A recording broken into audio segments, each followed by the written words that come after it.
ഇന്നലായിരുന്നു എൻ്റെ കല്യാണം. എടിപിടിന്നായതുകൊണ്ട് ആരെയും വിളിക്കാൻ പറ്റിയില്ല. ലക്ഷ്മി, അതാണ് എൻ്റെ ഭാര്യ. ഒരു കിറുക്കി പെണ്ണാണ്. കോളേജ് പഠനം കഴിഞ്ഞുകൊണ്ട് തന്നെയായിരുന്നു കല്യാണം. അതുകൊണ്ട് തന്നെ ആളുടെ കുട്ടികളി മാറിയിട്ടില്ല. പെണ്ണ് കാണാൻ ചെന്നപ്പോൾ തോന്നിയതാ കുട്ടികളി മാറിയിട്ടില്ലെന്ന്. ഞാനും അവളും തമ്മിൽ 8 വയസ്സിൻ്റെ വ്യത്യാസമുണ്ട്. എൻ്റെ അനിയത്തിയുടെ പ്രായം. പാവ ഒരു പൊട്ടി പെണ്ണ്. പക്ഷേ എനിക്കൊരിക്കലും അവളെ ഭാര്യയായിട്ട് കാണാൻ കഴിയുമെന്നറിയില്ല. നല്ലൊരു തേപ്പ് ഇട്ടിരിക്കുന്ന സമയത്താണ് ഈ കിറുക്കിനെ വീട്ടുകാരുടെ തലയിൽ വെച്ചെന്ന്. പറ്റിപ്പോയി. പറഞ്ഞിരുന്നില്ല. ദേ കിച്ച, എടാ കിച്ച, എണീക്ക്, മതി ഉറങ്ങിയേ. എന്തിനാടി കിടന്ന് കൂണേ? ഞാൻ എണീറ്റു. എന്താ എനിക്ക് വേണ്ടത്? ശല്യം. രാവിലെ തന്നെ മനുഷ്യന്റെ മൂടുകളെ ഇറങ്ങിക്കോളും. ഞാൻ പൊക്കോളാം. അമ്മ അമ്പലത്തിൽ പോകാൻ പറഞ്ഞ് വിളിക്കണു. വേഗം റെഡിയാകാൻ പറഞ്ഞു. കിച്ച, എന്താ? ഒന്നുമില്ല. കുളി കഴിഞ്ഞ് ഇറങ്ങി വന്ന അവളുടെ മുമ്പിലേക്ക്. പാവം സാരി ഉടുക്കാനുള്ള വെപ്രാളത്തിലാണ്. കിച്ച, കിച്ച, എന്താ? ഈ സാരി നേരെ പിടിക്കുമോ? പിന്നെ ഒന്ന് പോയി, നീ പോയി വല്ല ചുരിദാറിട്ടേക്ക്. അമ്മ പറഞ്ഞു സാരി മതിയെന്ന്. കിച്ച പ്ലീസ്.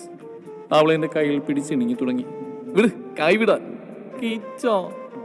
ഓ കിച്ച കിച്ച കിച്ച കിച്ച. മനുഷ്യനെ കൂടെ സമാധാനം തരുമോ? കയ്യിൽ നിന്ന് ചീപ്പ് വലിച്ചെറിയാൻ മുറിയിൽ നിന്ന് പുറത്തു വന്നു. അമ്മേ, എന്തിനാടെ കിടന്ന് കൂണേ? ദേ അവളവിടെ കിടന്ന് വിളിക്കുന്നുണ്ട്. കാര്യം എന്താന്ന് എനിക്ക് ചോദിക്കാനില്ലേ? അവൾ നിന്റെ ഭാര്യയല്ലേ? ഓ പിന്നെ ഭാര്യ. അമ്മ അവളെയും കൂടി പോര്, ഞാൻ അവിടെ കണ്ടേക്കാം. ഡാ അവിടെ നിൽക്ക്, ഇങ്ങനെ ഒരു ചെറുക്കൻ. ശേഷം അമ്പലത്തിലെ ആൽമരച്ചുവട്ടിൽ. ഡാളിയ വാ, ഇങ്ങ് വന്നേ, ചോദിക്കട്ടെ. എന്തോന്നടേ? എങ്ങനെയുണ്ടായിരുന്നു? എന്ത്? അല്ല അല്ല, ഇന്നലെ ഫസ്റ്റ് നൈറ്റ്. ഒന്ന് പോയടാ. ഫസ്റ്റ് നൈറ്റ് ഒലക്കയുടെ മൂഡ്. അതിന് നീ എന്തിനാണ് എന്നോട് ചൂടാവണേ? എടാ എന്നെ കൊണ്ട് പറ്റില്ല, എനിക്കിഷ്ടല്ല. അവളാണെങ്കിൽ കിച്ചാ കിച്ചാ കിച്ചാന്ന് വിളിച്ച് ചെവിതര കേൾപ്പിക്കില്ല. പിള്ളേരെ സ്വഭാവം മാറാത്ത പെണ്ണിനെ പിടിച്ച് വീട്ടുകാർ കെട്ടിച്ച്. ഓ ദേ വരുന്നുണ്ട്. കിച്ചാ, ദേ പ്രസാദം. എനിക്കും വേണ്ട. പരിഭവം നിറഞ്ഞ അവളുടെ മുഖത്തിന് വല്ലാത്തൊരു ഭംഗി തോന്നി. അലേതാ, ഞാൻ ഓഫീസിലേക്കാ, നിങ്ങൾ നോക്കോ. ഏട്ടാ നേരത്തെ വരില്ലേ? ആ നോക്കാം. പണിയില്ലാതൊക്കെ ഓഫീസിൽ നിന്ന് ഇറങ്ങാൻ തുടങ്ങിയപ്പോൾ ദേ വരുന്നു അവളുടെ കോള്. എടുക്കേണ്ടെന്ന് കരുതിയതാ, പക്ഷേ. കിച്ച, ഹലോ. എന്താ? കിച്ച, എനിക്ക് ഡയറി മിൽക്ക് വാങ്ങിക്കൊണ്ട് വരുമോ? പിന്നെ ഡയറി മിൽക്ക് എൻ്റെ പ്രായം. ഉള്ളിൽ ചിരി തോന്നിയെങ്കിലും ദേഷ്യപ്പെട്ട് ഫോൺ വെച്ച്. രാത്രിയായി. ഒടുക്കത്തെ മഴയും ബ്ലോക്കും. നാശം. കയറി ചെന്ന ഒരു കുടം പോലെയുണ്ട് മുഖം. ദേഷ്യപ്പെട്ടുകൊണ്ടാവും. ഊണ് കഴിഞ്ഞ് കിടക്കാൻ നേരം അവളുടെ കയ്യിൽ ഒരു ഡയറി മിൽക്ക് കൊടുത്തു. കുഞ്ഞി പിള്ളേരെ പോലെ കിടന്ന് തുള്ളിച്ചാടി. പാവം.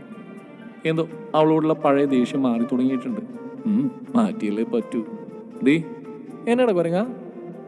കുരങ്ങനോ? ആ, നിന്നെ കൊണ്ട് തോറ്റു. വാ ഉറങ്ങാം. എനിക്ക് ഉറക്കം വരില്ല. കിച്ച ഉറങ്ങിക്കോ. ഓ എൻ്റെ പെണ്ണെ, മനുഷ്യന് മൂടുണ്ടാകുമ്പോഴാ അവരുടെ കുട്ടിക്കളി. എന്ത് മൂടാ കിച്ച? ഓലക്കയുടെ മൂട്. പോയി കിടന്നുറങ്ങടി. അവളുമായിട്ട് വഴക്കിയിട്ടാണ് ഉറങ്ങി. ഇനി ഇന്ന് എന്താണാവോ? കണ്ണ് തുറന്ന അവളുടെ മുഖമാണ് കണ്ടത്. ഈറനണിഞ്ഞ മുടി തോർത്തുന്ന അവൾ. ഓ, എൻ്റെ മനസ്സിനെ ഞാൻ തന്നെ നിയന്ത്രിച്ചു. അവൾ അറിയാതെ പുറകിലൂടെ ചെന്നൊരു പിടുത്തം. ചൂണ്ടയിൽ കിടന്ന് പിടയുന്ന മീൻ കുഞ്ഞെ പോലെ എൻ്റെ കയ്യിൽ കിടന്നവൾ പിടഞ്ഞു. അവളാണെങ്കിൽ അമ്പിന് വില്ലിന് അടുക്കുന്നില്ല. നീ അവിടെ അടങ്ങി നിൽക്ക്. ഞാനല്ലേ നിന്റെ കഴുതിൽ താലി കെട്ടിയാനല്ലേടി. അടങ്ങി നിൽക്കുവണ്ണേ. കിച്ച വിട്ട് വിട്ടേട്ടാ. എന്നെ തള്ളി മാറ്റി അവൾ പറഞ്ഞു. എനിക്കിഷ്ടമല്ല തോന്നും, പോ. സിനിങ്ങ അവിടെ മുഖം കാണാൻ നല്ല ഭംഗിയുണ്ടായിരുന്നു. പാവം, തനി പഴഞ്ചനാ. ഇപ്പോഴത്തെ പെൺകുട്ടികളെ പോലെയല്ല, ചുമ്മാ കിടന്ന് ചിലക്കുന്നേ ഉള്ളൂ. ഒരു ശുദ്ധഗതിക്കാരി.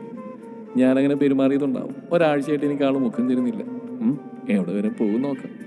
കുറച്ച് ദിവസങ്ങൾ കഴിഞ്ഞ് രാവിലെ പാതി ഉറങ്ങി കിറങ്ങിയിരിക്കുന്ന എൻ്റെ മുമ്പിലേക്ക് പാതി നിറഞ്ഞ മിഴിയുമായി അവൾ വന്നു. അരികിലിരുന്നു. ആദ്യമായിട്ടാണ് അവളിങ്ങനെ നടത്തിയിരിക്കണം. കയ്യിൽ മുറുകെ പിടിച്ചവൾ പറഞ്ഞു. കീച്ച, എനിക്ക് അമ്മേനെ കാണണം. എന്തിനാ? കഴിഞ്ഞ ആഴ്ച പോയതല്ലേ? അവളുടെ മുഖത്തെ ദേഷ്യവും പരിഭവവും, കൂടെ മിഴിയിൽ നിന്നുതിരുന്ന കണ്ണുനീർ തുള്ളികളും. എന്താടി? അവൾ എൻ്റെ കയ്യിൽ ഒന്നുകൂടെ മുറുകെ പിടിച്ച് മറുകൈ വയറിലമർത്തി പറഞ്ഞു. കീച്ച, എനിക്ക് വയറ് വേദനിക്കണു. അവൾ പോലും അറിയാതെ ഒരു ചുവന്ന പൂവിനെ പോലെ അവൾ എൻ്റെ നെഞ്ചിലേക്ക് വാടി വീണു. ഞാൻ പോലും അറിയാതെ അവൾ എനിക്ക് ആരൊക്കെയോ ആയി. അവൾക്കൊരമ്മയായി ഞാനും. എൻ്റെ നെഞ്ചിലെ ചൂടേറ്റു മയങ്ങുമ്പോൾ വേനലിൽ പൂത്ത വാഗ പോലെ അവൾ ഉരുകി അമരുന്നുണ്ടായിരുന്നു. ആ ദിവസത്തോടു കൂടി ഒന്ന് ഉറപ്പിച്ച്, ഞാൻ എന്നും അവൾക്കൊരു തുണയായിരിക്കുമെന്ന്. അവൾക്ക് ഇഷ്ടപ്പെടുന്ന രീതിയിലല്ല. 2-3 ദിവസം കഴിഞ്ഞും ആൾ സ്മാർട്ടായി. വീടും. പക്ഷെ കുട്ടികളുടെ ലേശം മാറിയിട്ടുണ്ട്. ആള് കുറച്ച് റൊമാൻറ്റിക് ഒക്കെ ആയി. കിച്ച, എന്താ കിടക്കാനില്ലേ? ഏ ഈ മാസങ്ങൾക്ക് ശേഷം രാവിലെ. എന്താടി ഒരു കള്ളലക്ഷണം?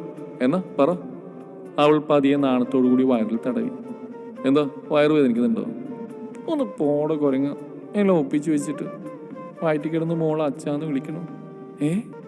കഴുത്തിൽ താലി കെട്ടി കൈക്കുള്ളിൽ അടക്കി പിടിച്ചുകൊണ്ടായില്ല. അവളുടെ ഇഷ്ടങ്ങൾ അറിഞ്ഞ് സ്നേഹിക്കുന്നവനാണ് ഉത്തമ പുരുഷൻ. പെണ്ണെ, കഴുത്തിലൊരു താലിയുമായി അത് അണിഞ്ഞവനിൽ മാത്രമായി അവനെന്ന ലോകത്ത് നീ ജീവിക്കുക. കാരണം താലി എന്ന ലക്ഷ്മണരേഖ നിന്റെ കഴുത്തിൽ അണിഞ്ഞിരിക്കുന്നത്ര കാലം ഒരു രാവണനും വരില്ല മായാജാലങ്ങൾ കാട്ടി നിന്നെ കൊണ്ടുപോവാൻ.